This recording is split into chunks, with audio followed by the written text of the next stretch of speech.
Okay, so now that we've had MinGW installed, let's install Eclipse for C++. We'll start by looking for the Eclipse installer on Google. Go to the Eclipse installer, pick your flavor, download.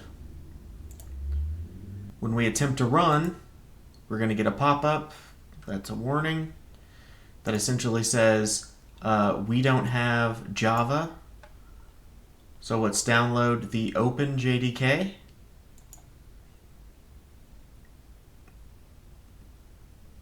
Download latest release, run, install OpenJDK, just keep everything at its root, finish.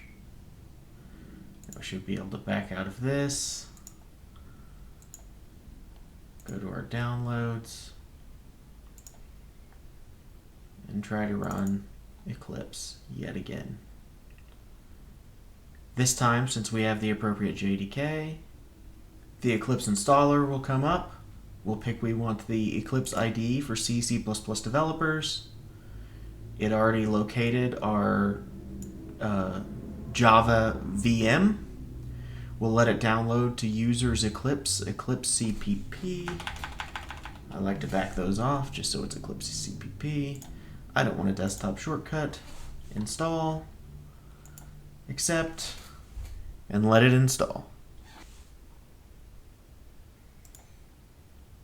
And just in case you were wondering, it takes forever because Microsoft Defender has decided it's going to take over my whole computer. Accept any user content updates that need accepted.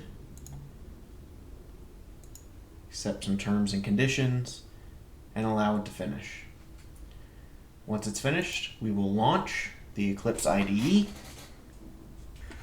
Let it choose a default workspace, which ends up being your user slash default Eclipse workspace. Run it up.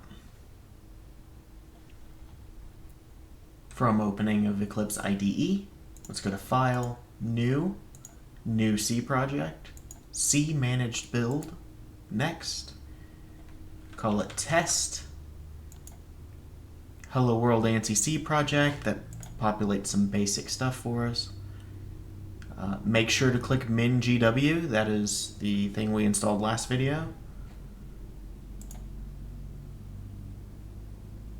It'll auto-populate. We can then build the project. It builds with no errors, no warnings. Go to Launch Configurations, New Launch Configuration. We want to debug C, C++ application. Hit populated with test, and debug is test.exe. Finish. Go ahead and run. And our program terminated and printed out hello world just as we expected.